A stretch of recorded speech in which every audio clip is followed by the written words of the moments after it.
Alrighty folks, we are going to start where we do every one of these models by priming, and I've been using this Chaos Black rattle can primer from Citadel as of late, mostly because it covers really well and it saves me a lot of cleanup on my airbrush, and therefore it saves me a lot of time. So if you haven't used a rattle can primer before and you don't mind the little extra cost and the little extra overspray, go ahead and give it a try. I actually have gotten a booth to help with the overspray.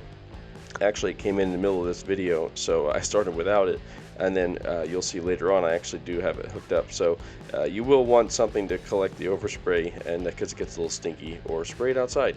So after I sprayed down this base here with the primer and then some gold colors, I actually chipped it here with some different brass and gold colors just to make it look like it's worn metal, because this is a character from Baldur's Gate 3, and as we know, the world they're in is not exactly a nice, pristine, clean world. It's pretty beaten and tattered, so we wanted to kind of make it feel like it was the lived-in world that we've all played, if you have played the game. So anyway, after painting the gold, I did take the masking off to reveal the black primer underneath, showing the stones that we have here. So what I'm doing here is just dry brushing some medium gray over top of the black primer, and what dry brushing does is it brings out all the details, the raised details in the model. So in this case we're going along the edges and along the tops of the blocks, and it's bringing out the details and the cracks and things like that, because the cracks are recessed and the dry brushing techniques makes it so we can only put paint on the raised pieces, so we actually can still see those cracks, which is why it's so important to prime in black. And what you see me doing is I'm using 3 different shades of gray, which you'll see here momentarily, the gray shades that I'm using. And in this case I'm starting with the darkest tone and working my way towards the highlights, and essentially ending with like a light gray. And here you can see what it looks like once I have that base coat down, and here are the 3 colors. I start with a darker basalt gray and work my way up to a light gray. And what that does is just adds even more contrast. And here's the dry brushes that I use. I picked these up on Amazon for a couple bucks. It's a whole set of them. So you'll want different sizes depending on how big of an area you're trying to cover. So you can see here what I'm doing is I'm taking the lighter grays and I'm just going on the edges of these blocks. And what that's doing is it's actually separating each block visually from the seams. And then to really bring it home, we're going to use this Drakenhof Nightshade, and we're going to really add some contrast along those seams. Now, every one of these steps is what's called layering. You're layering paint on top of paint, and what it does is it adds a lot of visual contrast for the observer, whoever that is that's enjoying your art. And it's very important to do that because that's really what brings in the wow factor and makes it look like a piece of art and not just a toy. So what I'm doing now is I'm painting the skin tones. Skin tones is something that you can do early on or late. Either way, you're going to be masking at some point.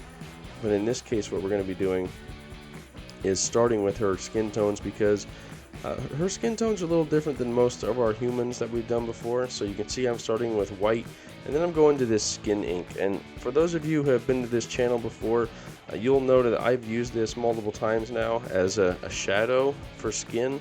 But in this case, we're going to be doing a more greenish yellow skin tone because she's a Githyanki character, which is kind of like a frog skin character in Baldur's Gate 3. So again, you can see I'm just painting in all the shadowed areas. Anywhere where we would want to have a little bit of shadow or maybe have some contrast cast here. And you can see I kind of just did a quick job of the masking, because I'm not looking to do a perfect job on the masking because I'm just focusing on the skin tones. And there's so many little details I'm going to paint later, so I don't mind if I get a little overspray on like her leather pieces there or her metal armor. So again, just putting shadows in all the areas, especially the backs of the ears, the lobes of the ears, in the eye sockets, underneath the chin. There's a lot of shadows. It's always good to have reference photos to look for shadows. So anyway, moving on to her skin tones, and I did have plenty of reference photos for this character, both from other artists and from the game itself, which is always very important to have when you're doing any kind of modeling. You should always have some reference photos. And I matched up her skin tone to this green ochre that I had by AK. And you can see I'm just putting it on in light coats because I don't want to completely cover up those shadows that I put down with the skin ink earlier. We want to make sure we keep some of that there because that is going to act like a nice shadow. And you can see I'm just trying to blend it. My paint is not very thick, it's coming up very thin so I can blend very easily. If you don't thin down your paint and spray out your airbrush, you'll just get really nice coverage, but you won't get any blending. And you can see here, what I actually had to do was go back over certain areas with the paint because it actually got a little too thin in certain areas and I wasn't getting enough coverage. And then sometimes you can overcompensate. What I had to do was come back and reshadow in certain areas. AK's 3rd gen paints are great for brush painting. I do still struggle sometimes to get them to spray consistently, so that's why a lot of times you'll see me using Atom paints for airbrushing, just because they do spray a little bit nicer. But that being said, we still got a great color. The color was perfect, I think, in that green ochre. And then what I was doing was just going over and adding highlights, so you can see essentially it's similar to a zenithal effect. What I'm doing is spraying some lighter tones from the top. So I actually added a little bit of yellow into that green ochre, and then the last thing I did was I actually added like a little bit of flesh tones to it, and then I actually sprayed some flesh tones, like light skin, from above, because her skin does kind of like highlight to a flesh color. So when it was all said and done, this is what it starts to look like. Now, to protect that finish while we brush paint, we're going to put on a coat of some satin varnish. Special thank you to my patrons that support my work. If you're interested in daily vlogs, how-to videos, high-resolution photos, early access videos, discounts at my store, and free printable files, check out my Patreon and see how you can get exclusive access to all this extra content. Now, next up we have this metallic black, and this is becoming my favorite way to paint any kind of like armor or any kind of silver metallics. And I just love starting with this metallic black because it's almost like priming in black, but it has some metallic in it, hence the name. But at the same time, what it does is it creates a great base for us to then put in like metallic highlights and really make it pop. As you can see here, I'm just spraying it on over top of all those areas, and as I said, I clear coated the skin and I just put some masking down to protect the areas that I didn't want to hit the skin on, because I was just using my airbrush control to make sure I didn't get any overspray on the skin, because the armor is in a different area than where her skin tones were. So the next step was to do something similar to a zenithal but with metallics, and I don't know how often I've ever seen this done, but I went up one shade, which the next shade up from metallic black is actually a gunmetal shade. So I went to gunmetal and I almost essentially sprayed a zenithal from the top with the gunmetal metallic to create two different shades of metallic. And then after that, as I said, we have to switch to brush painting. And you can see here, the first thing I'm doing is I'm going over all the areas that I did not mask off with black paint, because black paint is really important, especially for silver metallics. You want to make sure you have a nice solid black base coat, or else your metallics are going to look a little funny. And you can see how they look after you're done. And that's, I'm using the same color as the metallic black as earlier, and then again going over certain areas with gunmetal. So after I got that part done, I moved on to these sandals that she's wearing. So again, we're just using leather brown, and this is another AK color. As you can see, it brushes on really nice, which I really do enjoy using their paints for brush painting. They can just be a little challenging when you're trying to airbrush them. Could just be me. Maybe I'm still trying to figure it out, but either way, this leather brown works really well for leather colors, of course, because the color is aptly named. I will say it's quite accurate, as are most AK's colors. And you can see here, I accidentally painted the area in between her armor, her skin tone, and I just painted over it with the leather. And then what I did was I actually took like a light brown, which is almost like an orangish color, and just highlighted it along a few edges to show a little bit of where the leather would have like bent up from her walking and whatnot. It's a small little detail that most won't even see when they look at it, but I think it just adds a little bit of extra detail to it, just because it was difficult to dry brush in that area, and you'll see why I mentioned that a little bit later. The next step is adding on these little dots, these scales. I'm not sure if it's scales, but like the frog spots on her skin, just like frogs have spots, like leopard frogs have a lot of black spots on them. So we're essentially painting on those spots like that. And I will say the artist did a great job of actually giving you some slightly raised areas, so you didn't have to actually create these yourselves, although depending on how well your printer works, they may or may not show up. So again, reference photos are key. Now, going back to those metallic bits I was telling you about, the metallic black is such a nice base for this next part, which is using a light metal dry brush from Ammo that I'm using here, and the dry brush paint, I should say. And you can see how it brings out all the raised details and really makes them pop, because it's a much lighter shade of silver that you're putting over that metallic black base coat. Now, Lae'zel also has this armor that she has, this special Githyanki armor that has all these little gems on them, almost like rubies. And this is a really easy way, instead of having to print in clear to make your little gems, all you do is make sure you paint the back of the gem silver and then use a translucent paint on top. Now I'm going to show you the last step to that here in a few minutes, but I just want to hammer on that point because it's very important to note that you do not have to print things in clear to make them look like they're printed in clear. I've showed you guys this on my stained glass back on Black Cat, and I'm using the same exact methodology here. Paint it silver and then paint it translucent red, and then I'll show you the last step here in a moment as well after I start painting the gems on this piece. But before I do that, we're going to talk a little bit about the leather on her armor here, because I did just do the same thing I did on her feet and on her legs there, but we're going to change up just a little bit here. And with this step here, we're going to take an orange, but instead of meticulously painting it with a small brush, we're going to dry brush over these leather bits, and what that does is it makes it look like worn leather. And I showed you guys this trick back when I painted Melina and Torrent quite a few weeks ago. Again, all these links will be in the description if you're interested in going back to check out those videos. But we made realistic leather back then, and I used the same technique here. And then she has a lot of little details. So there's a lot of little silver bits on the leather parts. There's a lot of little details on this model, but it's really what makes it beautiful. And because it's a video game character, I feel like they struck a nice balance between details, you know, and simplicity. So it's not overly crazy with details, you know, because it is a video game character, but at the same time, there's plenty of details there that really make it eye-catching. I think her armor really is what's awesome. But here you can see I'm doing the same thing as I did on her feet, just on her legs. So you're going to see there's a couple areas where we have to paint on these little spots, like her knees here, her feet, and her face, and her arms. And it just really is a nice touch for this character. Again, something that makes her very unique in comparison to a lot of other characters that we see, you know, here on YouTube, and even ones that I make myself. So as I mentioned, I said we would paint the gems on this part. So here I'm going to talk to you about the last step. So first is putting that translucent paint down, and this is Citadel paint. It's like Flesh Terror's red or something.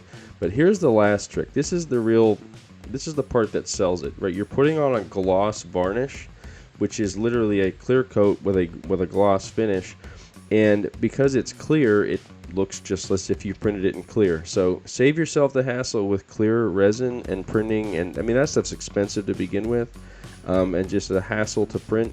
Just do this trick: paint it silver, paint it translucent color, and then give it a gloss clear coat, and I mean the results speak for themselves. It looks like it's a clear gem. So here's that same trick I showed you earlier with the leather, but maybe you can see it a little bit clearer here because there's more raised details.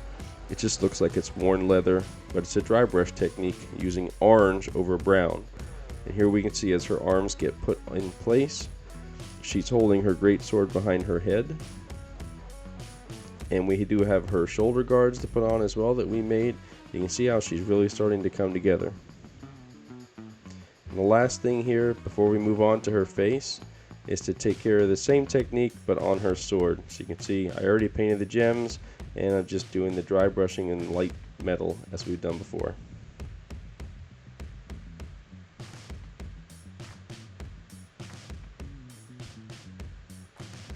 If you're a collector or an artist, check out my website at relentlessstormmodels.com, where you can browse a growing library of over 400 models to choose from. I'd love the opportunity to print and paint a model to add to your collection. Unpainted kits are also available for purchase. For commission requests, send an email to relentlessstorm7@gmail.com and I'll be happy to work with you. Be sure to use code STORMYT2024 at checkout for 10% off your entire order.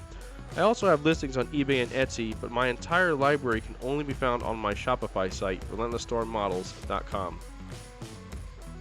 Now, let's get to her head. We have this medium rust that we're going to apply with a dry brush technique, and what that's going to do is essentially bring out like an orangish, reddish color to her hair, because her hair is brown, but it does have like these reddish, orangish tones to it in highlights. So I just wanted to try to capture that as best I could, and you can see how we have kind of that light brown, orangish colors in there. And I also took the opportunity to paint the silver beads or whatever they are in her hair, so I took care of that.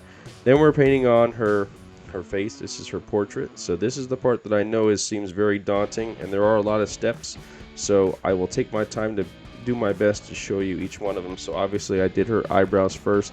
I worked on her lips, and getting her color just right was something, again, I had reference photos literally from the video game so I could color match as best I could on her lips, because they aren't the typical flesh colors that I use. Then next I did take the typical flesh colors that I use and put them on her eyes, just along the edges there, and this works to act like the part of the eye that's not the eyeball, right in the eye socket. Then I put on her eyeliner and makeup that she has on, the black around her eyes.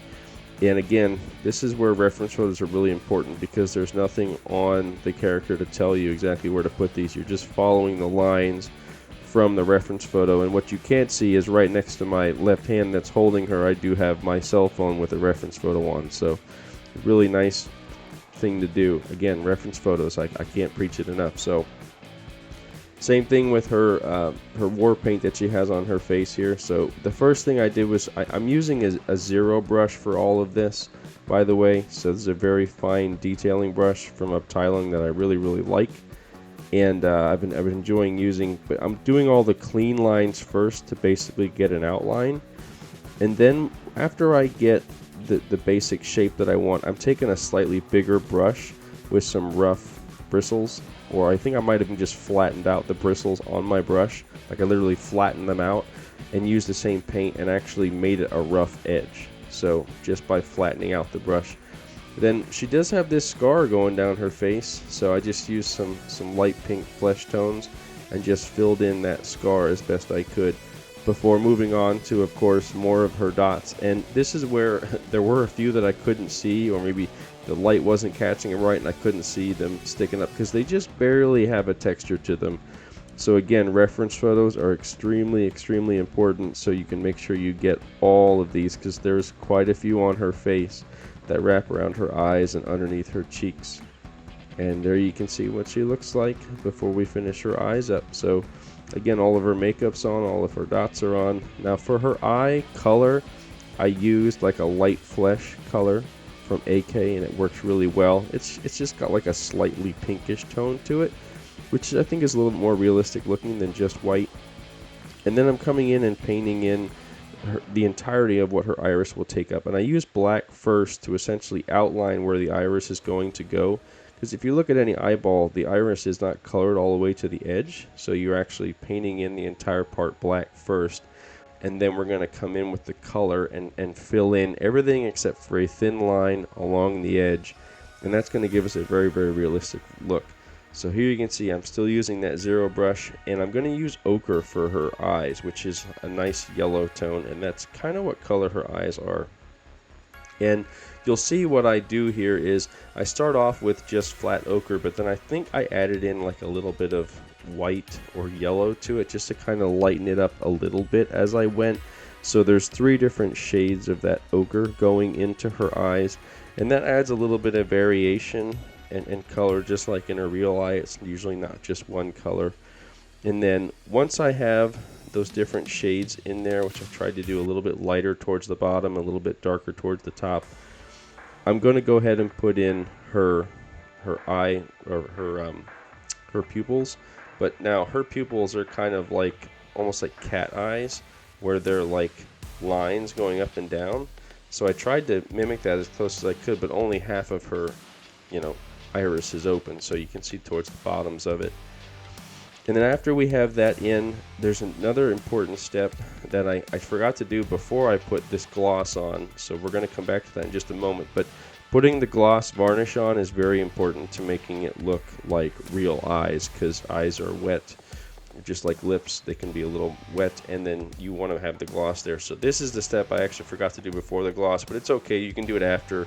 And that's just taking some flat white and making little dots on the same side right next to the pupil to act as like an actual reflective point. Something you want to have on there that really sells the eyeball look. And that's it.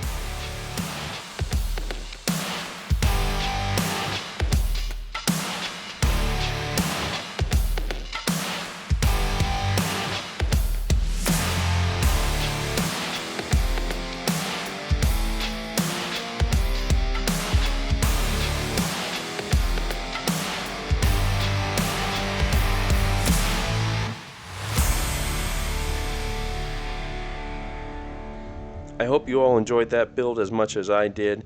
Don't forget to check out my Patreon and my website, and I hope you'll join me back here next week for the next video.